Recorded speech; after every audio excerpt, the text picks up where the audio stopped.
Bonne année, bienvenue sur cette édition en direct depuis le Faso, bienvenue au 20h. Une seule information, nous avons donc l'un des analystes qui nous a donc décrypté ce qui se passe actuellement au Mali, au Niger et au Cameroun. Il faudrait donc retenir que cet panafricaniste nous explique que cet néocolonialiste depuis l'époque jusqu'à l'heure actuelle. Qu'est-ce qui montre que les Africains ne veulent donc pas quitter entre les loupes des Français. Dans ce studio, je vais donc l'accueillir. Il s'appelle donc Franklin Nyamsi, qui va donc nous approfondir l'esclavage des Africains en général. Vous vous souvenez que lors des esclaves noirs, c'est là que tout s'est donc débattu. Alors, d'autres ont donc eu leur indépendance, mais cela a donc causé des morts et plusieurs ont donc payé leur vie. Alors, vous le savez donc très bien que le sang a donc été versé sur ce drapeau du Burkina Faso, du Niger et du Mali. Dans la revue politique, le causeur numéro 130. C'est un mensuel qui paraît ici en France, de janvier 2025. Dans ce journal qui s'appelle Le Causeur, eh bien, numéro 130 de janvier 2025, à partir de la page 25 et jusqu'à la page 27, le sieur Lou Vialet publie un article intitulé « Barkhane, le temps béni du Mali ». Barkhane, le temps béni du Mali. Donc le titre de l'article vous dit déjà que M. Lou Vialet est chargé de faire croire à l'opinion française que l'opération Barkhane, que la présence de Barkhane était la période la plus belle de l'histoire du Mali. Et que depuis que l'armée française s'est retirée du Mali, le Mali est dans les enfers. Que le Mali n'existe plus, que le Mali est même presque mort. M. Lou Vialet est chargé de présenter Barkhane, l'ère de Barkhane, comme le paradis perdu. Et aujourd'hui, présenter les victoires des forces armées maliennes, les victoires de la révolution malienne, comme étant des fictions inventées pour tromper l'opinion. Voilà le titre de l'article que cet homme a écrit. Alors, pourquoi est-ce que je commande cet article? Parce que dans cet article, comme vous allez le voir, Lou Vialet recycle toutes les techniques utilisées par les négriers, les colonialistes, les néocolonialistes et les impérialistes pour attaquer et diviser l'Afrique et pour la dominer. L'article est une reprise de toutes les techniques de domination colonialiste, néocolonialiste, testées contre les Africains depuis des siècles. Le problème de l'auteur, c'est qu'il croit pouvoir se cacher entre les gouttes, passer entre les gouttes, en faisant passer le passé néocolonial récent du Mali pour un paradis et en faisant passer l'espoir, l'espérance malienne qui est de retour pour un enfer.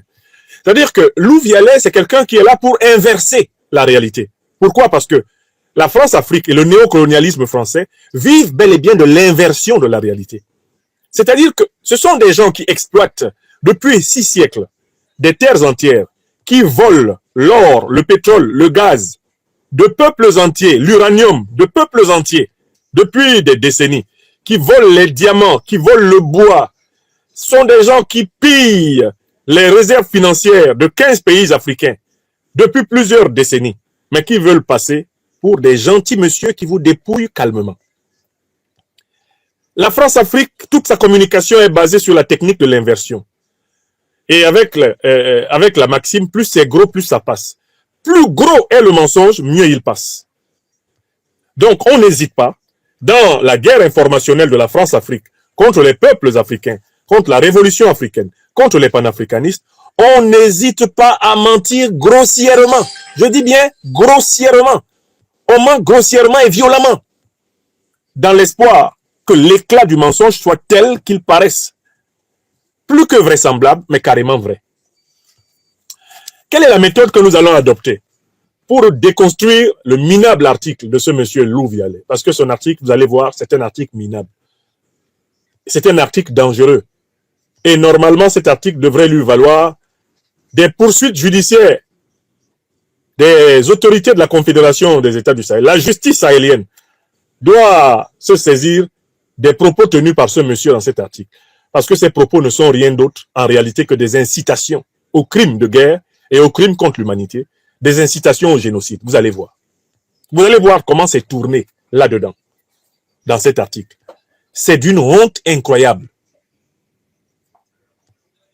Le degré de diffamation dont le scribouillard pseudo-expert africain de Paris se rend coupable dans cet article est rarement égalé dans l'histoire de la mythomanie journalistique et intellectuelle.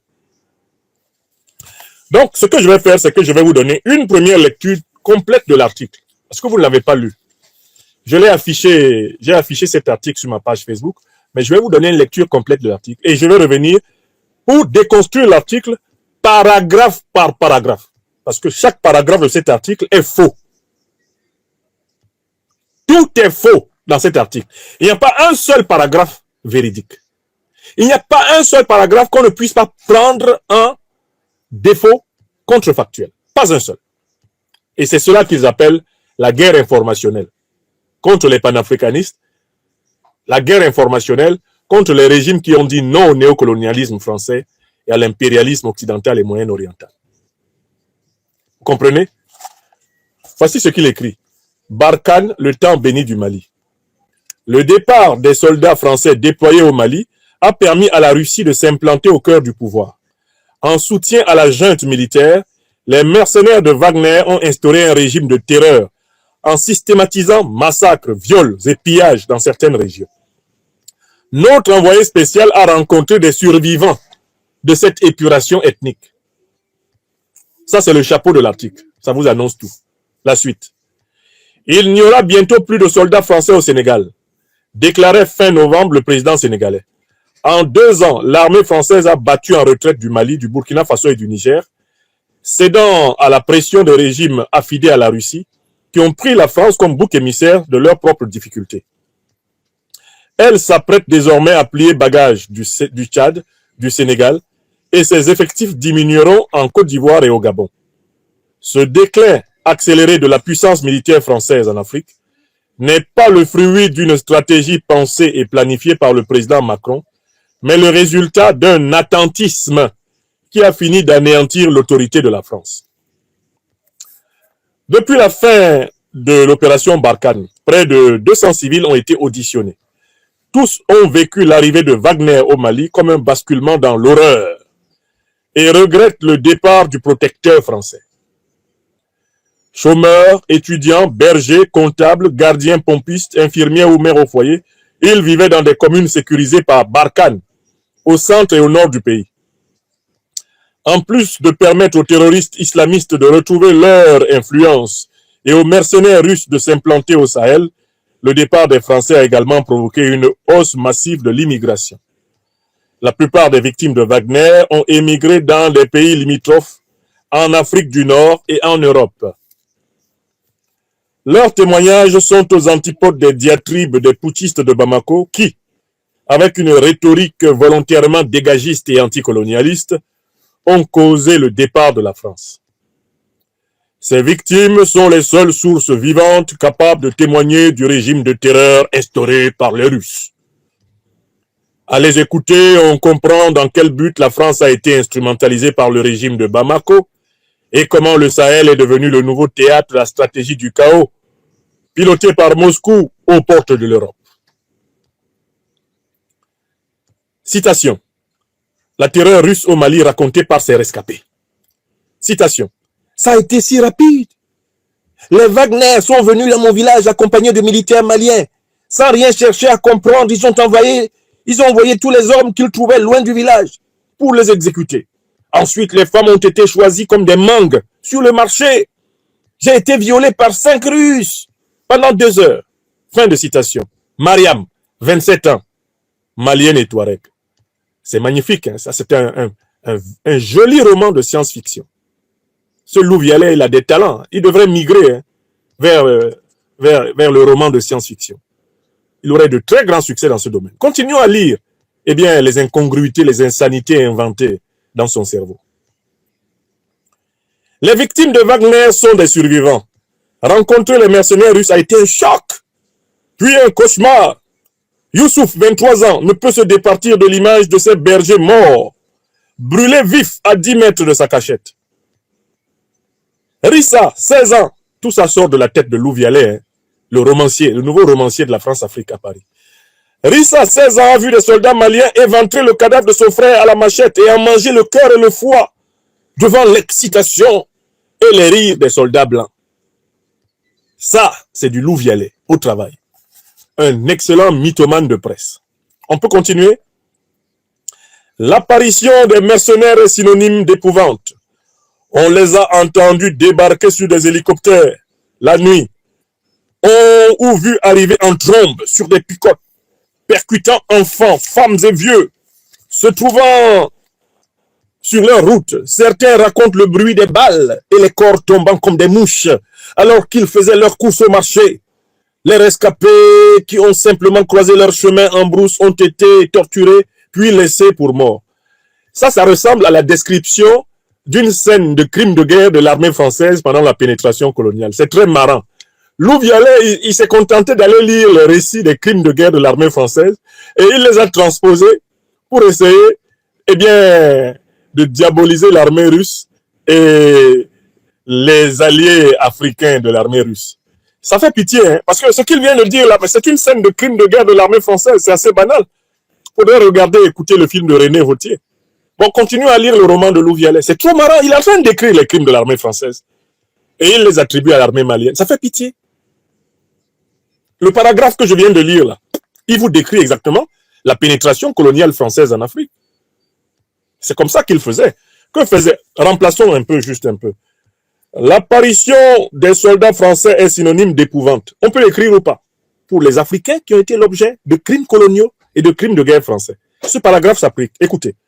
On a vu les soldats français débarquer sur des hélicoptères la nuit, où on les a vus arriver en trombe sur des pick-up, percutant enfants, femmes et vieux, se trouvant sur leur route. Ça, c'est vrai, c'est ce que les Africains ont vécu. Hein? Au Cameroun, par exemple, où ils ont massacré 1 million de personnes. C'est ce qu'ils ont fait. Certains racontent le bruit des balles françaises et les corps qui tombaient comme des mouches. Ah oui, pour tuer 1 million de personnes au Cameroun, il fallait vraiment tirer sur le tas. Alors qu'ils faisaient leur course au marché, les rescapés qui ont simplement croisé leur chemin en brousse ont été torturés puis laissés pour morts. Oui, mais c'est comme ça que Oumyoba a été tué. C'est comme ça qu'Oumyoba et ses compagnons ont été tués, non? Le 13 septembre 58. Et 1 million de Camerounais. C'est comme ça que des dizaines de milliers d'Algériens, des centaines de milliers d'Algériens ont été massacrés, non? C'est ce qui s'est passé à Madagascar, non? C'est ce qui s'est passé en Côte d'Ivoire. Mais ce Lou Vialet, c'est incroyable, il n'a même pas eu besoin d'aller chercher loin, il est allé prendre des descriptions de la pénétration coloniale française et il veut les faire porter aux Russes qui n'ont jamais colonisé l'Afrique. C'est triste, hein? Bon, allez, je continue la lecture. Les incursions sanglantes relatées par les victimes de Wagner sont comparables à des razzias. Si la durée des attaques diffère selon les communes, leur structure comporte toujours 3 invariants: massacres, viols et pillages. C'est exactement ce que l'armée française a fait en Afrique. Mais Lou Vialet, il a la mémoire courte ou quoi? Il met tout ça sur Wagner, mais quel que soit ce que vous mettez sur Wagner, ça ne vaudra jamais ce que l'armée française a fait en Afrique. Et il n'y a toujours pas de procès, il n'y a toujours pas de réparation, il n'y a rien. Hein? Les actions commises à leur départ s'apparentent à une politique de la terre brûlée, puits et réserves d'eau empoisonnée, récoltes ou maisons incendiées, bétail volé ou abattu, cadavres piégés à l'explosif. Astaghfirullah. On dirait la guerre d'Algérie, la guerre coloniale de la France en Algérie. Mais c'est marrant, hein, ce Lou Vialet là, il est vraiment marrant. C'est vraiment c'est un pasticheur, c'est un tricheur, hein, c'est un copier-colleur, un copieur-colleur, hein, des grands paragraphes de description de la barbarie coloniale. Purification ethnique et conquête du territoire, l'autre mission de Wagner au Mali. La présence des mercenaires russes au Mali, selon Lou Vialet, est souvent présentée comme la conséquence d'un pacte avec le régime de Bamako, au terme duquel la junte malienne chercherait à sécuriser son pouvoir en échange de concessions minières et d'un renforcement de la lutte contre les djihadistes. Cette lecture est largement incomplète. Les paramilitaires de Wagner représentent une assurance vie pour la junte bamakoise et leur accès privilégié aux mines du Mali a été bien renseigné. Cependant, une autre mission semble leur avoir été assignée, la conquête des territoires du centre et du nord par l'épuration ethnique. Il suffit de s'attarder sur la géographie de leurs crimes, l'origine de leurs victimes et l'histoire du Mali pour comprendre que la barbarie de Wagner n'a rien d'aléatoire. Leurs cibles sont principalement issues du centre et du nord du pays, de contrées éloignées de la capitale, peuplées de Peuls, Sonrai, Bozo, Dogon au centre, Morts et Touaregs au nord.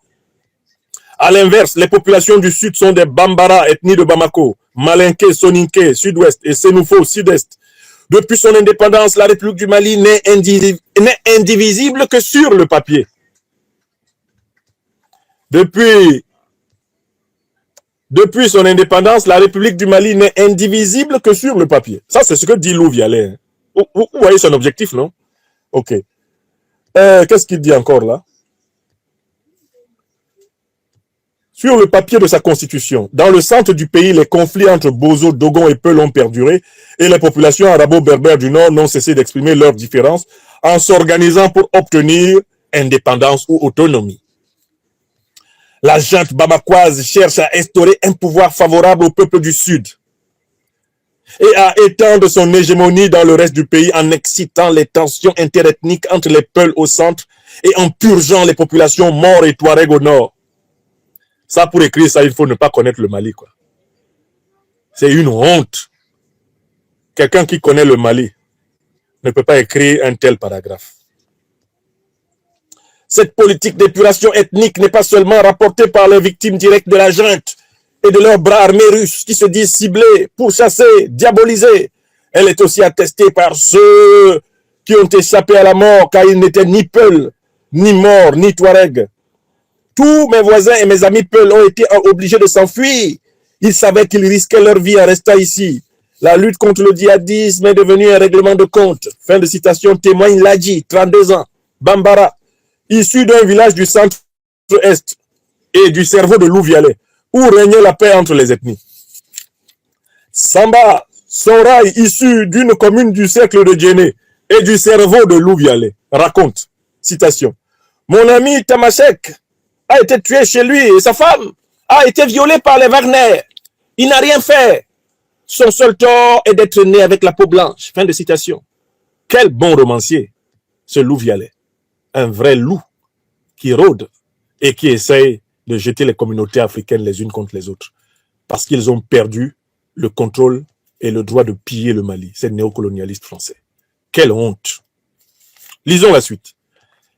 Les viols systématiques des femmes Peuls et Touaregs rapportés par les rescapés de Wagner relèvent eux aussi de l'épuration ethnique. Nombre de ces viols ont donné naissance à des enfants dont l'existence est un tabou. On les appelle les bébés Wagner. Mais les bébés Wagner sont aussi une belle invention de Lou Vialet. Ce sont les bébés Lou Vialet.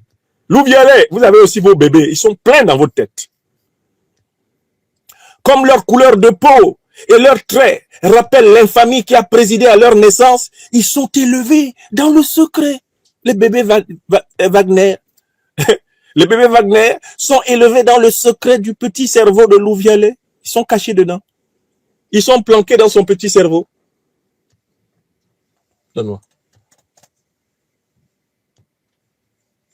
Voilà, oui, mes amis côté TikTok, tapotez massivement et écrivez Good Live, puisqu'ils veulent attaquer le live. Tapotez massivement et écrivez Good Live, me rapportent mes modérateurs.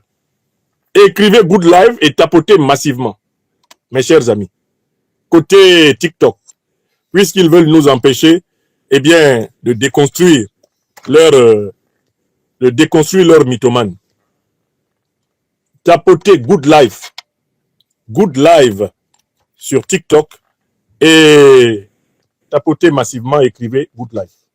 Good Live. Write it massively. Approuvez le programme. Ils sont en train de souffrir. C'est pour ça que tout à l'heure, ils m'ont paralysé la vidéo Facebook quand je lançais. Ce qui fait que cette vidéo sera téléchargée et publiée plus tard sur Facebook. D'accord? Donc, tapotez bien Good Live. Afin que nul n'ignore que ce programme est largement plébiscité par l'opinion. Continuons de lire la littérature fadasse de M. Lou Vialet. Alors, je dis que, je continue à le lire, hein, dernière page, page 27. Si l'hostilité des victimes à l'endroit du régime putschiste est immense, elle est sans commune mesure. Je n'ai même pas besoin de ce micro. Elle est sans commune mesure. Si elle est immense, elle est sans commune mesure avec la haine qu'ils nourrissent pour les maîtres d'œuvre de l'épuration. En effet, contrairement à la vision véhiculée par Jeune Afrique ou Le Monde, les Russes ne sont pas des supplétifs de l'armée malienne. C'est l'inverse. Sur le terrain, ce sont les paramilitaires russes qui dirigent les opérations. Mais Louvialet, il n'y a qu'à dire que c'est Vladimir Poutine qui est assis au palais de Koulouba. Hein? Parce qu'on a refusé de recevoir votre champion Emmanuel Macron, vous pleurez, vous pleurnichez dans la presse. Oh, dites que c'est Vladimir Poutine qui est assis au palais de Koulouba et qu'on quitte ici. Hein? Poutine n'a pas le temps de gouverner la Russie, c'est lui qui gouverne le Mali. Mon œil. Non mais, et quand j'ai lu ça, j'ai eu pitié de l'opinion française, qu'on gave avec ces torchons. Écoutez, il continue. C'est l'inverse. Sur le terrain, ce sont les paramilitaires russes qui dirigent les opérations. Les FAMA, forces armées maliennes, ne sont là que pour les seconder, au même titre que les confréries de chasseurs d'Ozo et d'Ogon, avec lesquels ils pourchassent les peuls dans le centre du pays. Ça, c'était un romancier sanglant, ce Louvialet. Il ment comme il respire. Et puis, non. Continuez à lire ça. Ça fait mal aux yeux. S'ils commettent aussi des crimes de guerre, les FAMA sont décrits comme des éléments subalternes, obéissant aux ordres des Blancs, entre guillemets, et relégués aux fonctions de traducteurs ou de guides. Wagner a droit de vie et de mort sur les militaires maliens. N'importe quoi. En cas de désaccord, ils sont exécutés par les mercenaires russes, comme à Anefis ou Ahmad, 22 ans, surgit tout droit du cerveau de Louvialet, a assisté à l'exécution de 6 soldats maliens qui avaient désobéi à leur maître russe avant de s'enfuir en Tunisie. Le fameux Ahmad, inventé par Louvialet.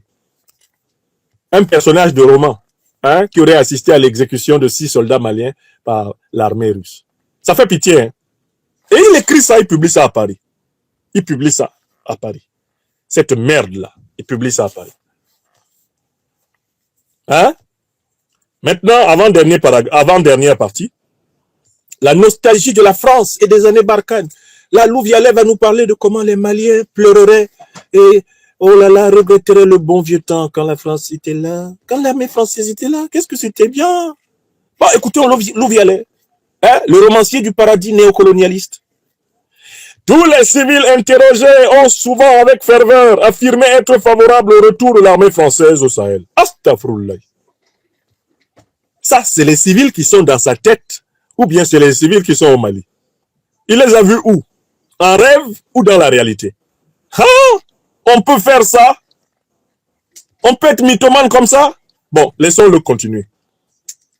Combien d'entre eux avaient manifesté sous la bannière France dégage, jeté des pierres sur les convois militaires de l'armée française ou simplement contribué au sentiment de lassitude qui a précédé le retrait de Barkhane? Impossible de le savoir. Depuis le départ de la France, les perceptions ont changé et les soldats français appartiennent à une époque révolue, évoquée avec nostalgie. Citation. Wagner a détruit 9 ans de paix rétablis par Barkhane. J'ai grandi dans la sécurité, je bénis ce temps-là aujourd'hui. Fin de citation. Résume Aïcha, une Tomonaise sortie du cerveau de Louvialet, de 25 ans, réfugiée en Mauritanie. Chaque fois qu'il veut mentir, il fabrique une personne imaginaire qu'il a rencontrée hors du Mali, c'est-à-dire dans sa tête à lui. Puisqu'il n'est jamais venu au Mali, ce Louvialet menait une enquête. Monsieur invente ses personnages, il leur prête des phrases. Ce gars devrait aller se consacrer à l'écriture romanesque ou théâtrale. Ça ira. Mais quant au journalisme ou à l'analyse politico-scientifique, 0 pointé. On continue. L'arrivée des mercenaires a marqué une rupture si violente que toute mention des Français ranime des souvenirs insignifiants, voire pénibles, mais qui, en comparaison des atrocités commises par la suite, ont pris une valeur positive. Et quand on pense aux Français, on ne pense qu'au positif. Même un simple contrôle de routine effectué par une patrouille française devient un souvenir heureux. Hein? Le colonialisme heureux. Le néocolonialisme comme paradis pour l'Afrique. Voilà ce dont rêve l'individu Louvialet. En véritable loup, néocolonialiste. Citation. Et il va prêter à un personnage imaginaire l'amour des arrestations françaises. Quand il t'arrêtait, il te demandait les pièces d'identification, passaient tes doigts dans leur machine et te posaient des questions sur ton voyage. Ils étaient humains et respectueux, les Français. Pas des assassins comme Wagner. Fin de citation. Se remémore Camis, 32 ans, sorti du cerveau de Louvialet, qui a quitté son village des environs de Gao pour Abidjan, chez Ouattara. Oh là là, mais Louvialet, c'est grave, quoi. Il choisit toujours de placer ces personnages imaginaires dans l'espace où, précisément, les traîtres à l'Afrique sont les maîtres. Il les place en Mauritanie, il les place en Côte d'Ivoire, il les place en France, il les place en Tunisie, il les place en Algérie. Ces personnages sont toujours dans des coins comme ça, hein, qui sont tenus par les ennemis de la liberté de l'Afrique. Astaghfirullah, Louvialet. On peut faire ça. On peut faire ça. Peut-on mentir avec autant de courage, sans avoir même des douleurs linguaires, des douleurs labiales? C'est pas possible. Bon, allez, continuons à lire cette bouillabaisse. Il continue. Dans les esprits, Barkhane est aujourd'hui l'anti-Wagner. Aussi, les soldats français sont-ils parfois qualifiés de saints. S-A-I-N-T-S. Il a écrit ça. Il a écrit ça, ici, là. Que au Mali, actuellement, les soldats français sont qualifiés de saints. S-A-I-N-T-S.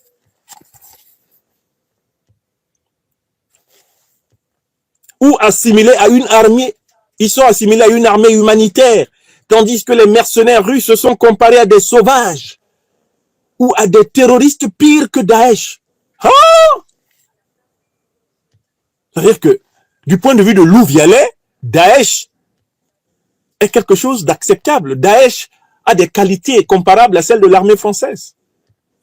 Alors que l'armée russe, c'est pire que Daesh.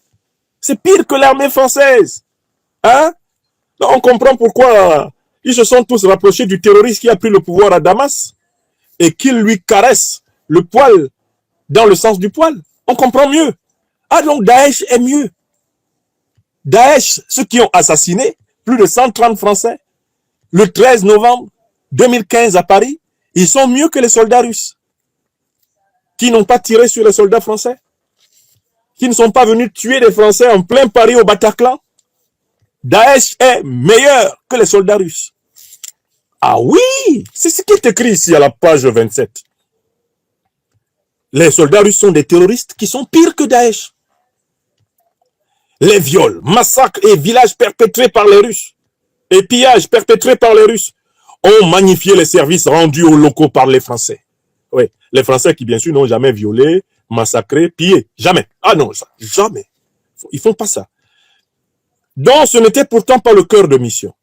Les témoins n'ont pas oublié les programmes d'aide sociale de la France, les aides aux micro-entreprises de la France, l'installation de châteaux d'eau de la France, la création de barrages de la France, les dons de médicaments, de vêtements, de nourriture et de fournitures scolaires de la France, la plantation d'arbres de la France, dans des écoles jusqu'au tournoi de football de la France, organisé ponctuellement avec les adolescents. Oh, quelle belle période! Oh là là, j'écrase une larme. Oh là là, qu'est-ce qu'elle nous manque! La belle période des colonies. Ah non, Louvialet.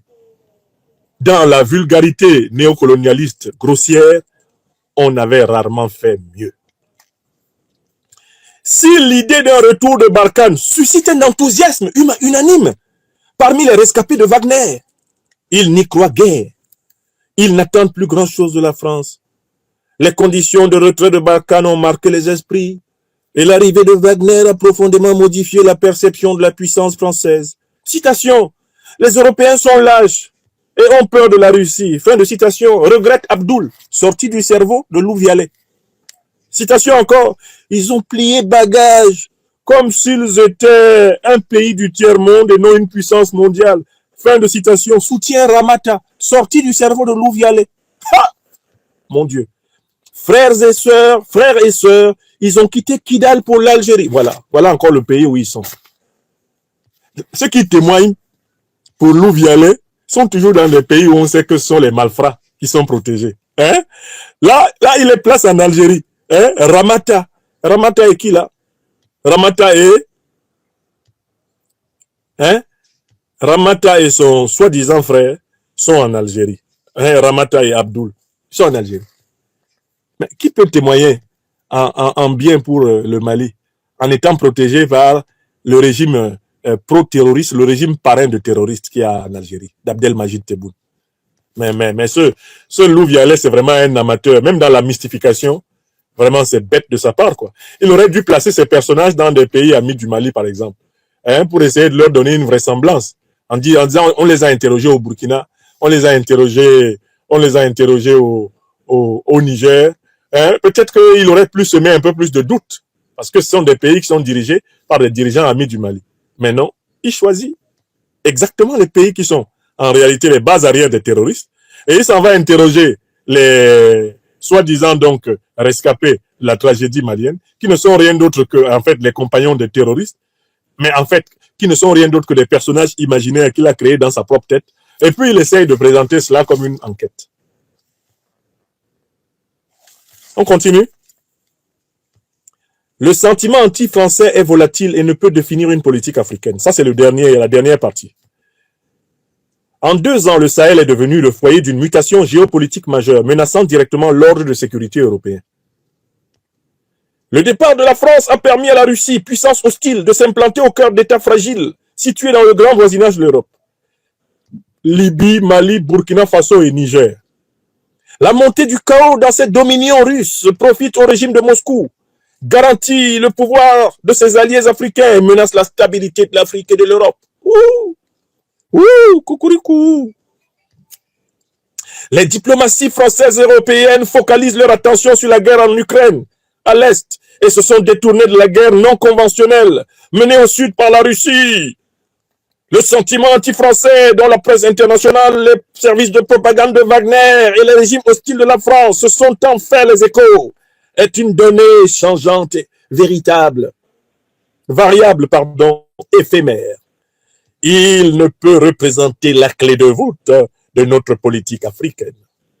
Fin de citation. L'individu se présente comme journaliste, géopolitologue, directeur du contrepoison.fr. Il ne mérite aucun de ces titres, peut-être seulement contre son soi-disant contrepoison qu'il dirige. Mais journaliste, non. Géopoliticien, géopolitologue, non. Ce que j'ai lu là ne relève ni du journaliste ni de la géopolitique. Maintenant, je voulais vous donner une première lecture brute, mais comme je ne voulais pas courir le risque qu'on prenne des extraits de cette première partie et qu'on les publie comme si j'étais en train de soutenir le point de vue que je lis, j'ai de temps en temps ponctué ma lecture par de l'ironie contre l'auteur pour que cette partie ne soit pas utilisable comme si j'étais en train de faire la propagande et la diffusion massive de son article. Vous devez comprendre pourquoi je m'arrêtais souvent pour le tourner en bourrique. Pour qu'on sache très bien que ce n'est pas mon point de vue. Je suis juste en train de donner lecture d'une imposture. D'accord? Maintenant, on va procéder paragraphe par paragraphe. On va lui donner morceau par morceau la leçon qu'il mérite à ce pseudo-journaliste et à ce pseudo-géopolitologue. Et comme ça, tous ceux qui s'aventurent dans les questions africaines à partir de Paris sauront que les Africains sont vaccinés contre leurs nuisances. Les Africains ont leur contrepoison. Nous avons leurs médicaments, leurs fétiches. Et ils sont attachés au fond de nos canaries, ces individus. Terminé. Ils n'en sortiront pas. Commençons par Barkhane, le temps béni du Mali. Le titre de l'article même est une incongruité. L'État malien n'a jamais demandé à l'armée française de se rendre sur son territoire. En 2013, le 9 janvier, celui qui fait office de chef de l'État malien s'appelle le professeur Dioncounda Traoré. Il est vivant, il est à Bamako. Quand il écrit au président français François Hollande,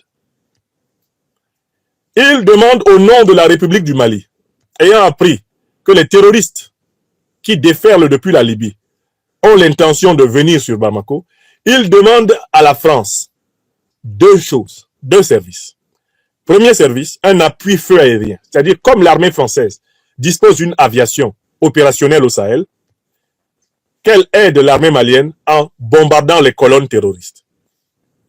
Et la deuxième aide demandée par le Mali à la France, c'est de donner à l'armée malienne le renseignement aérien puisque la France dispose de satellites au-dessus du Sahel, qu'elle donne la carte des mouvements de l'ennemi à l'armée malienne.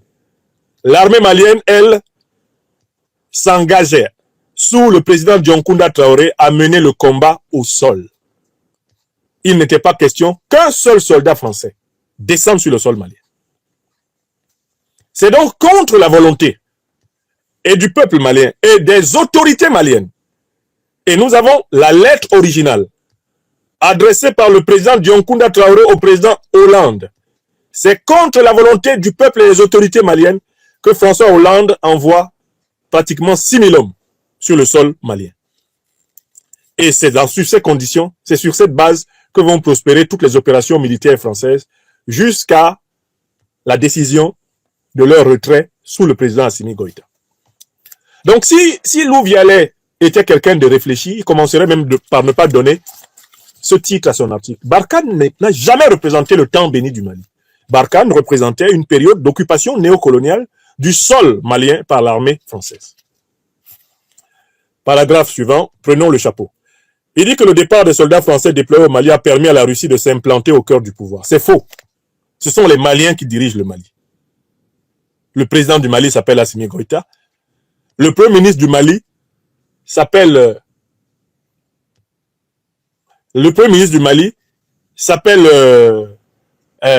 le général de division. Oui, donne-moi. Voilà. Ma modération me dit, continue d'écrire Good Live. N'hésitez pas à mettre des emojis côté TikTok, parce qu'il continue de nous attaquer sur TikTok. N'hésitez pas à mettre des emojis côté TikTok et à écrire Good Live. Parce qu'ils continuent d'attaquer, ils essayent de signaler le live. Mais pourtant, je fais un travail honnête là. Je lis l'article du type, et ensuite je le critique. Comment on peut dire que ce que je fais là n'est pas sérieux? C'est très sérieux.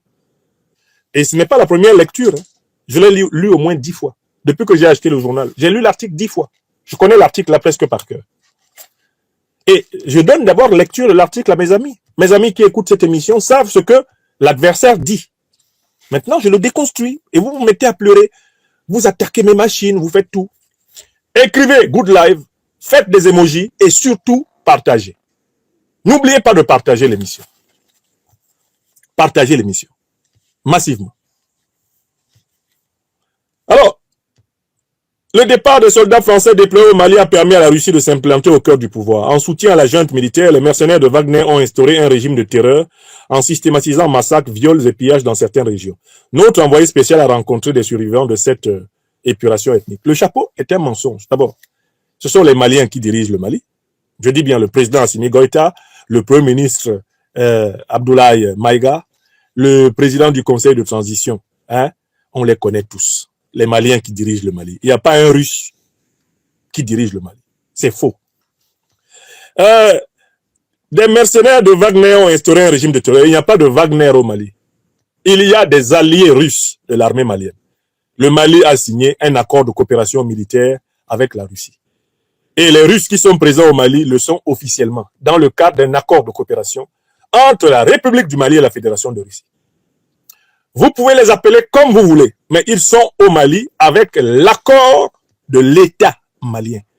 Ils sont au Mali avec l'accord du peuple malien. Alors que l'armée française a été priée de quitter le Mali officiellement par l'État malien et le peuple malien. Voilà la vérité. Donc le chapeau ne vaut rien. Critiquer la présence des Russes au Mali n'est pas du... Critiquer la présence des Russes au Mali de la part d'un défenseur du colonialisme et du néocolonialisme français, c'est un coup d'épée dans l'eau. Il y aurait au Mali quoi? Des massacres, des viols, des pillages, etc. systématiques. C'est faux. Moi, je suis un visiteur régulier du Mali. Lou Vialet n'était pas au Mali. Et son fameux envoyé spécial n'existe pas au Mali. Il n'a aucun envoyé spécial au Mali. Son envoyé spécial, c'est son cerveau spécial qui fabrique des histoires spéciales afin d'abonder la thèse et les intérêts néocolonialistes français. Moi, je suis un visiteur du Mali, au moins 2 voyages par an, pratiquement depuis 10 ans. Lou Vialet ne connaît pas le Mali. L'article écrit sur le Mali est un tissu de mensonges. Premier paragraphe.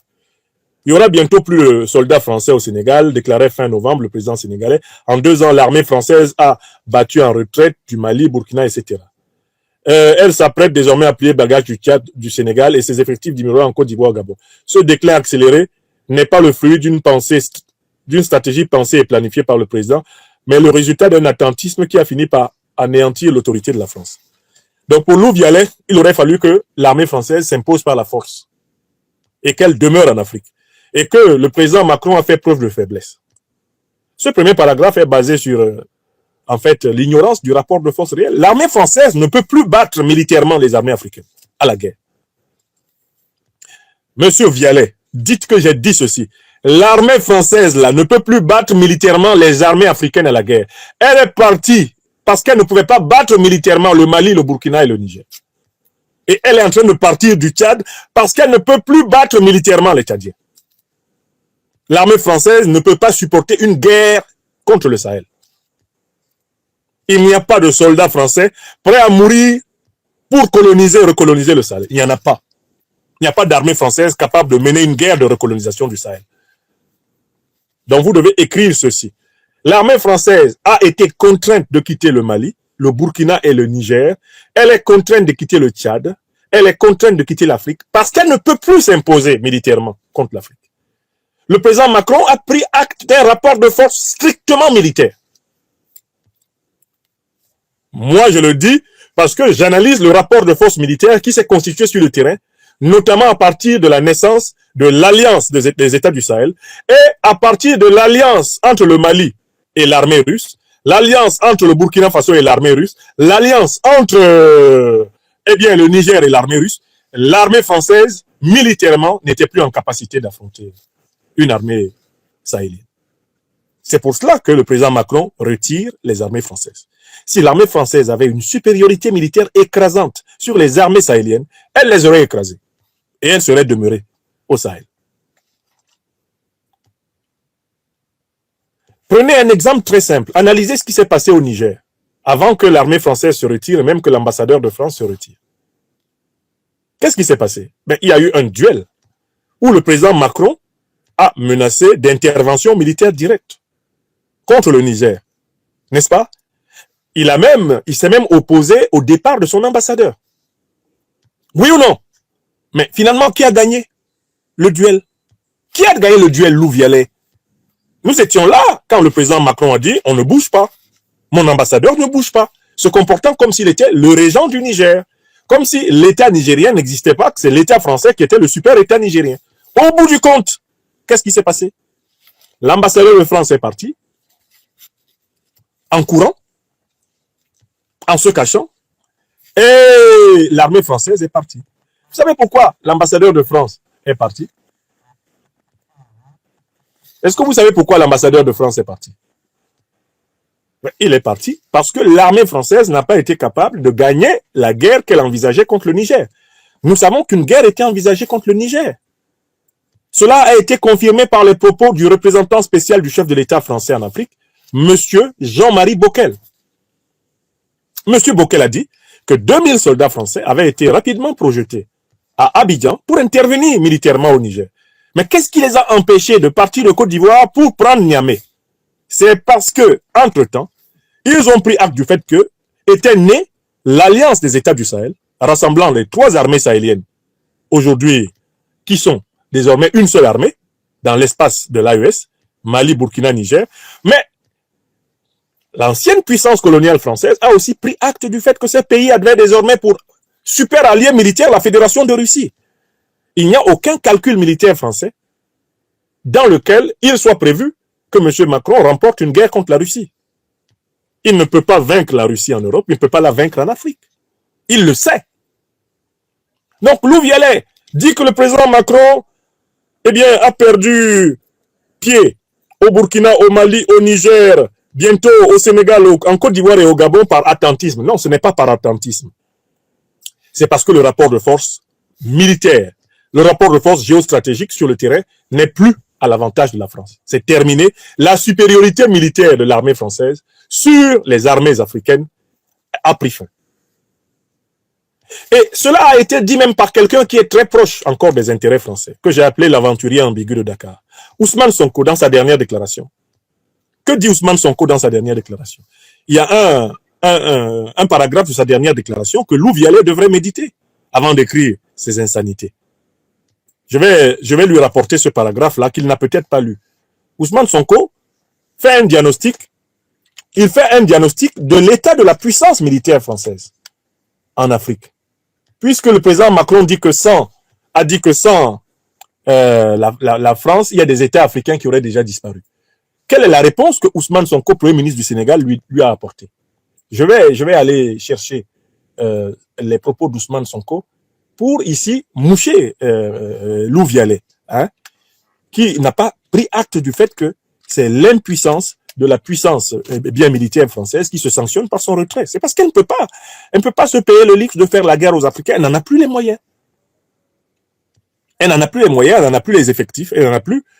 Alors, Ousmane Sonko, on lui donne la parole. Je vais simplement aller voir le paragraphe de sa dernière déclaration où il l'a dit clairement.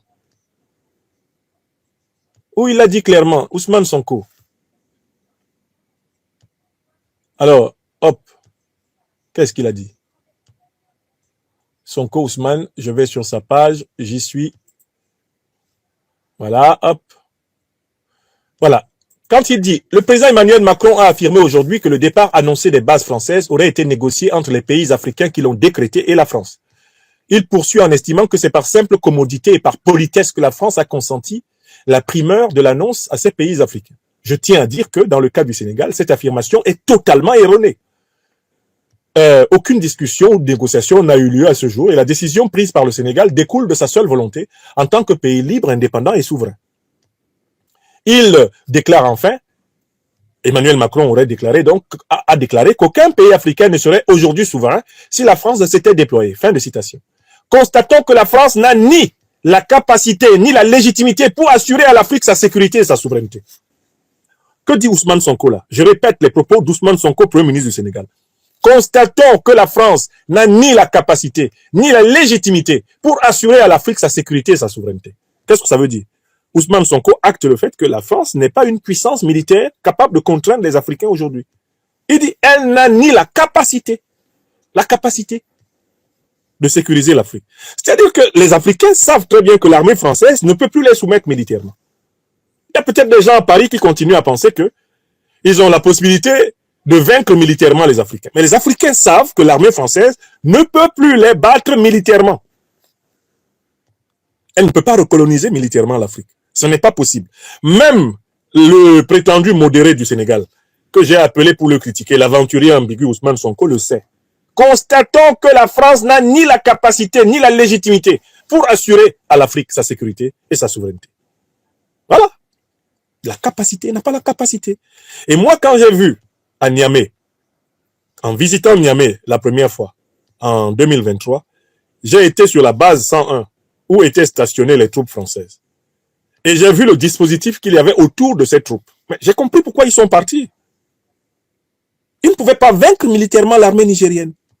Vu la manière dont ils étaient encerclés par l'armée nigérienne et par le peuple nigérien, ils avaient tout à fait intérêt à partir pacifiquement.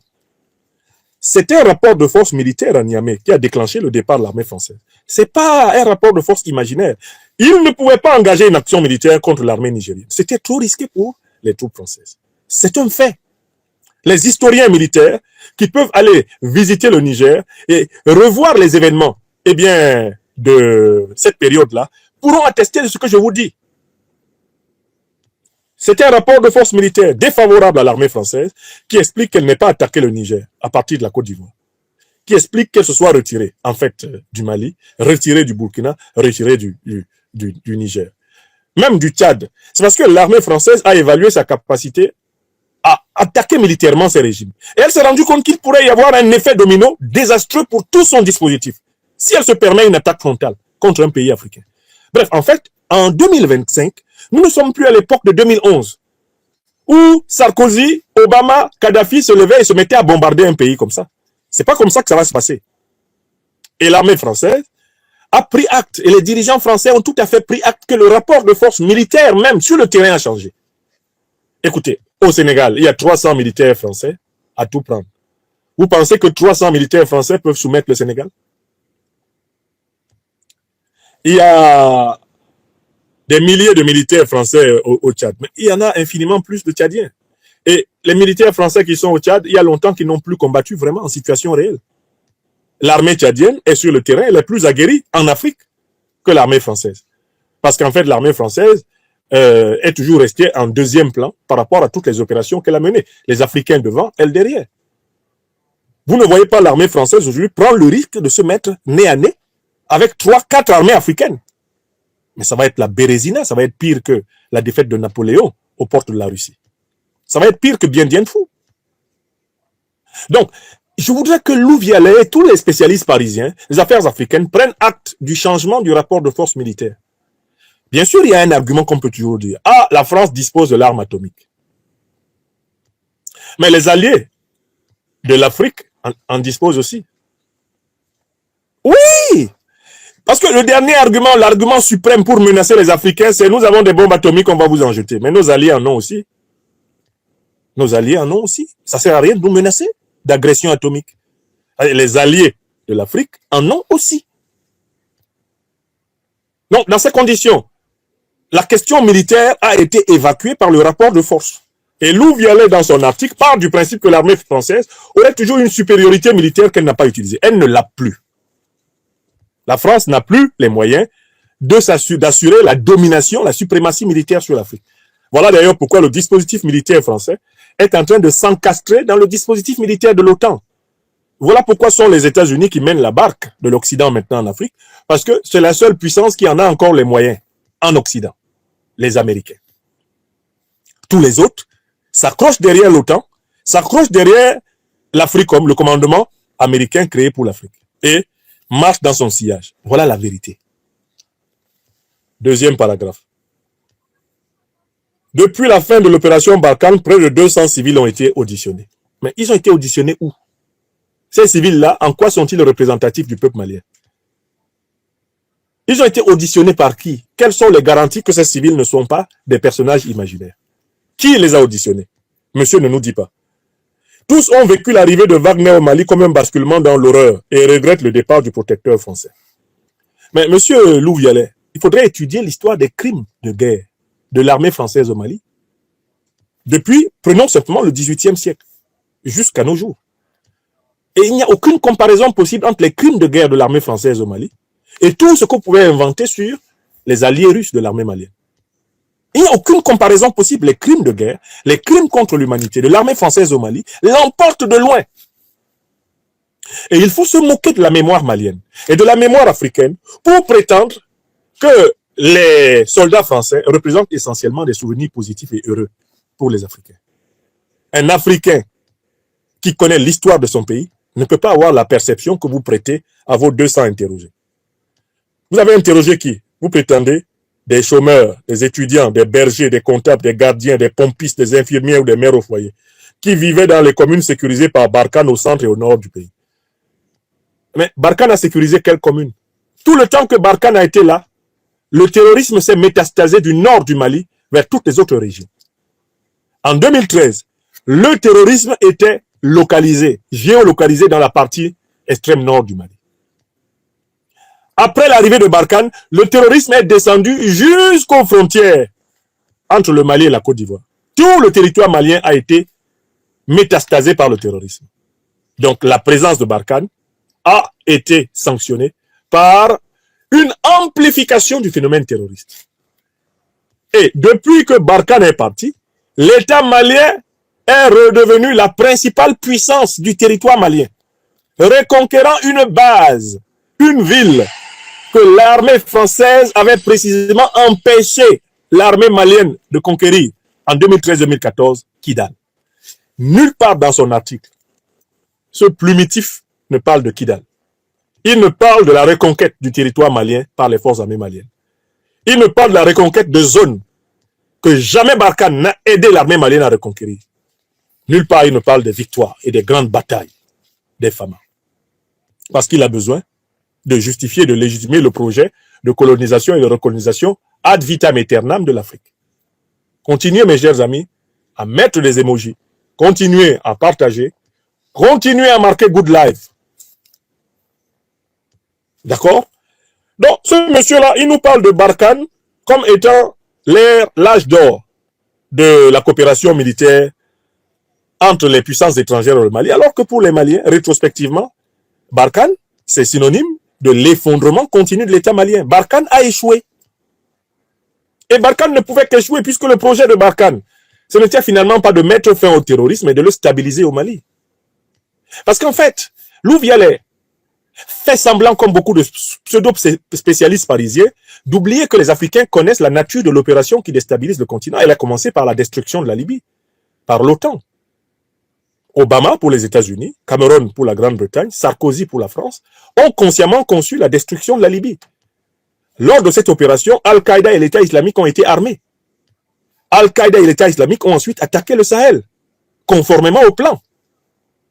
Les Maliens, les Burkinabés, les Nigériens, les Africains, les Tchadiens, les Camerounais, tous les pays attaqués par les terroristes d'Al-Qaïda et l'État islamique savent très bien que c'est la destruction de la Libye qui a été le coup de semonce, le lancement.